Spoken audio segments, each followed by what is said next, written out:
Okay, this is one of 3 videos I'm going to shoot in the next few weeks, just because I have so much information I have to cover. I have service dog updates and like just general life updates and stuff I want to cover on this channel pertaining to my disability and stuff.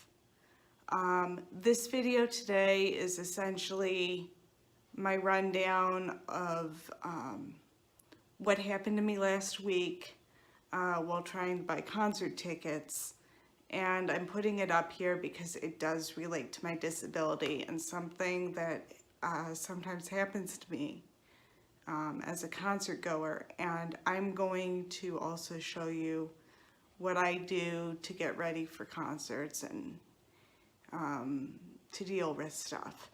So here it goes. Okay, usually buying concert tickets on Ticketmaster is fairly straightforward. You click on the little wheelchair icon and you fill out a form and it sends an email, and then they send it back, usually send it back with a seat of what you requested, whatever the accessible seat you need. This is where I hit a snag last week, is there were no tickets. There were no accessible tickets for any of the sections I was looking at. They were all full. And so I was calling the ticket vendor trying to say, hey, I can't get any of these online. Can you get me tickets or whatever? And I called them like between Wednesday when the pre-sales started and Friday when the tickets officially went on sale. I must have called them at least 6 times. And the annoying thing with making customer service calls like that is you always get a different person. Anybody that's made customer service calls with any sort of company knows that. So I called them, I went back and forth, and finally they said, well, the first thing that happened, the second time I called, the guy's like, he was trying to pull up a seat and he's like, oh, it looks like all the accessible seats are sold out. And I'm like, well, that's a surprise, because usually when I order tickets, you maybe max have maybe 4 people in a section. And they're usually accessible seats don't sell out because everybody wants pit and floor seats, particularly for a big concert like the Jonas Brothers. So I'm like, oh, and he sounded surprised. And then I keep looking and keep refreshing the page, because that's usually what they tell you to do, is to keep checking, because when they have rushes on tickets, they go really fast. And so then I called them again, and the lady that answered said, best thing I can tell you is get a standard ticket and see if the venue can accommodate you and find a spot for you when you get there. Well, I'm coming out of state, so that's going to be a tall order anyway. And she suggested I call the accessibility hotline, blah, blah, blah, and I kind of filed that away, figuring I could do it. I didn't think they could help me, but I kind of filed away, and I'm like, okay. So, and then after searching and refreshing for, like, I think it was like another 2 hours maybe, I called Ticketmaster back and I'm like, okay, I'll just buy a regular seat and see if the venue can accommodate me later.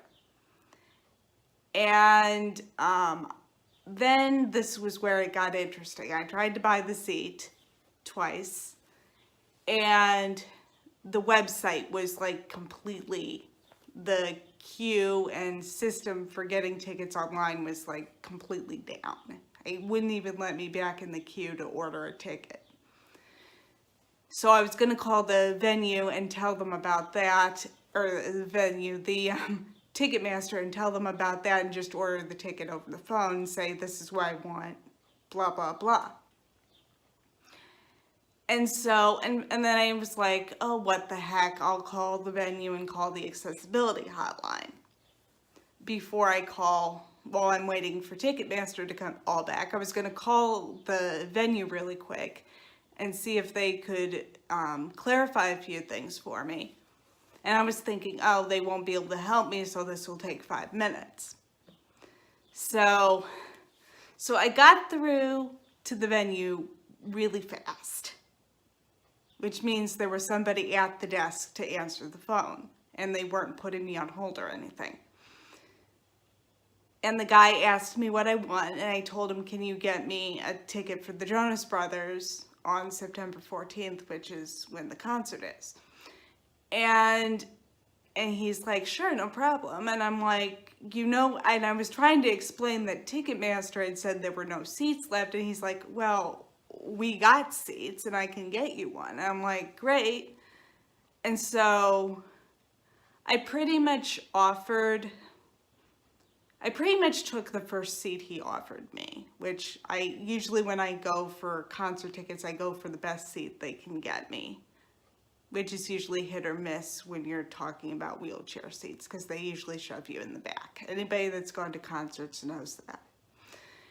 And so right when I'm giving him my information to order this ticket, Ticketmaster calls me back, and I'm like, yeah, I'm ordering a ticket. I essentially told them, yeah, sorry, I'm ordering a ticket right now. I was able to get one, so I don't really need your help. And that was about like a a couple second phone call to clarify I don't need your help.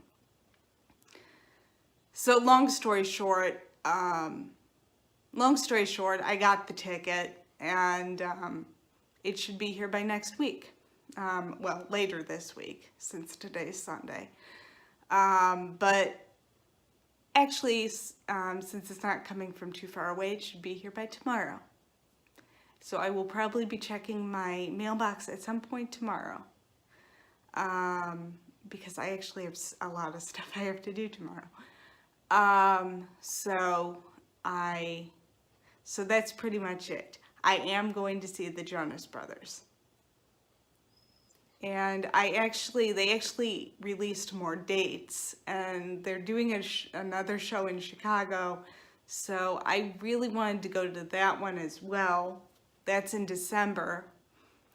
And I was hoping I could get tickets for my birthday or something. I don't know. That's still up in the air. I'm still thinking about it. I'm going to have someone drive me and all that, and see if I can have someone get me tickets. I mean, that's kind of a, if that happens, it happens. But I am going in September for sure. So that's good. Actually, the rest of this video is going to be kind of my process of getting ready for a concert, and the kind of equipment I use when I'm running around, even as a concert goer or somebody in a wheelchair.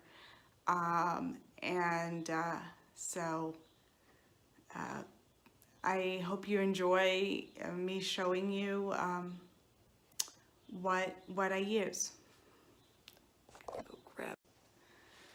So this is the first piece of equipment I have that I use, and I had my mom buy these for me last year. They're JBL noise canceling headphones, and I basically use these when I'm anywhere that's got a lot of people,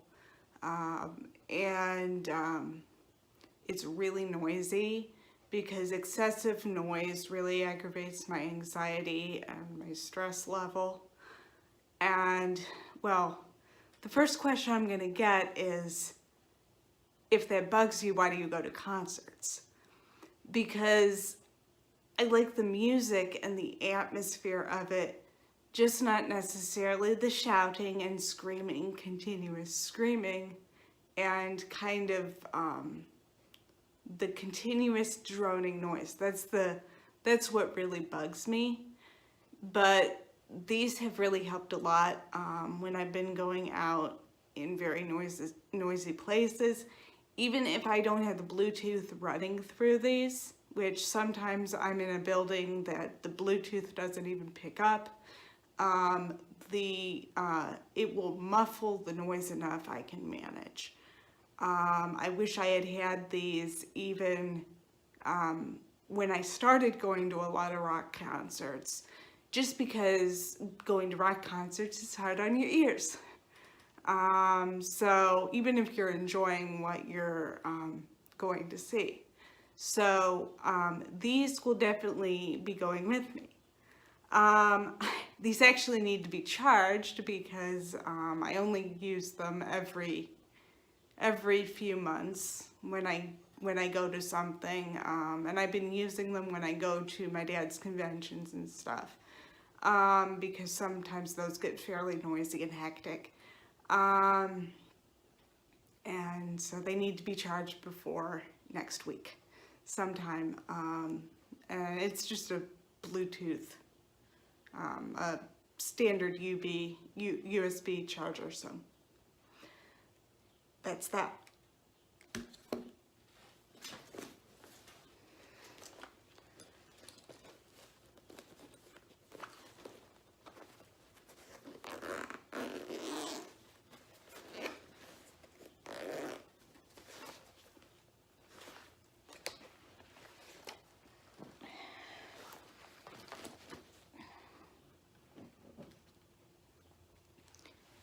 This is the camera I use whenever I go to concerts. I don't always take this, but if I go to a concert where I want to take pictures, this is the camera I use.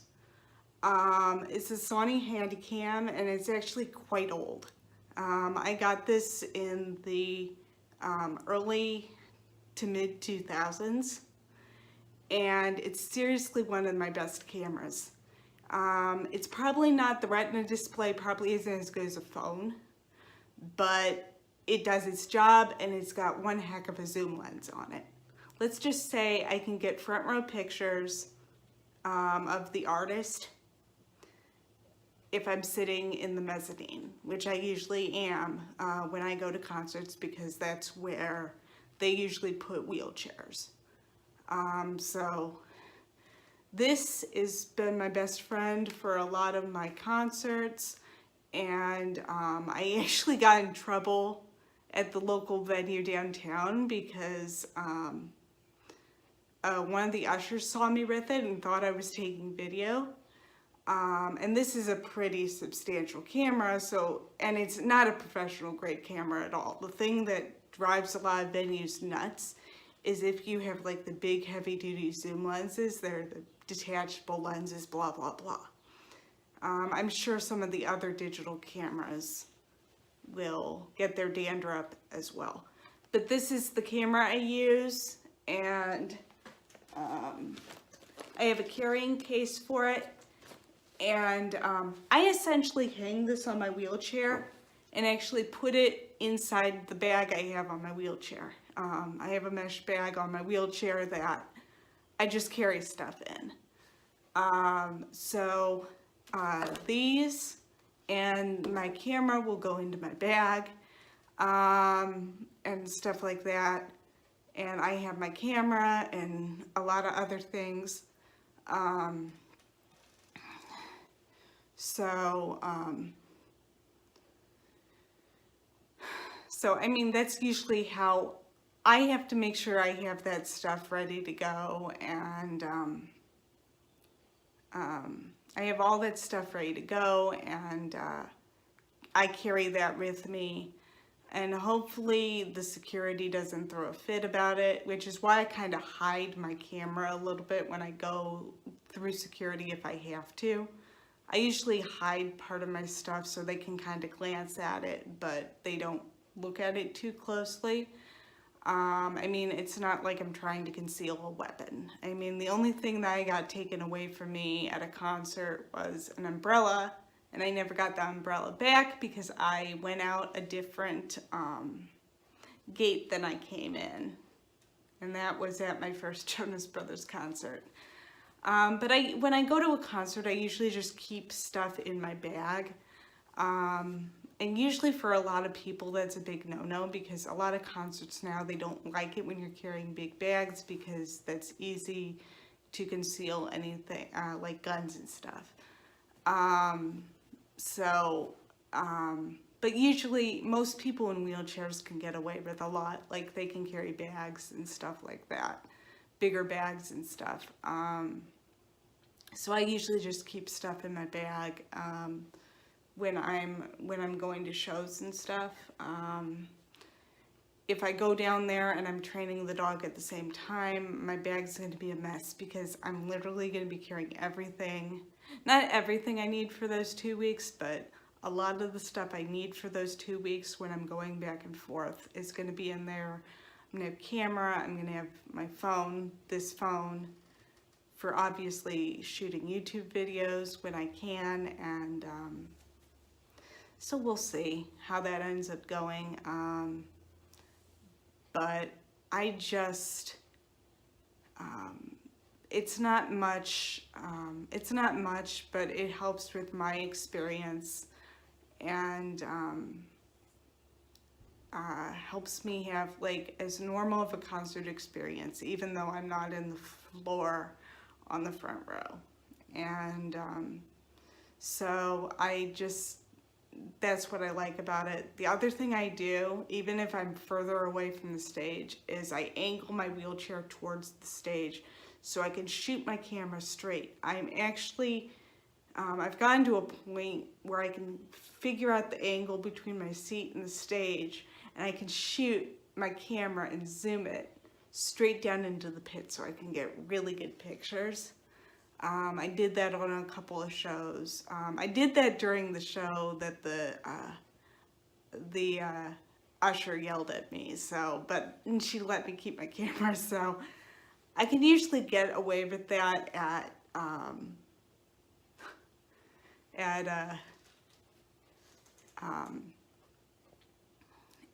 like shows where I'm not at the venue all the time. But some venues are really strict about cameras and they throw a fit. But I can usually get away with it because I'm in a wheelchair. So, but yeah, so that's my little update on the entire concert thing as a disabled person, and kind of some of the equipment I end up using that helps with a few things. Well, excluding my camera, but I thought I'd show you because that's cool. So that's all for this week, and I'll see you guys in the next one.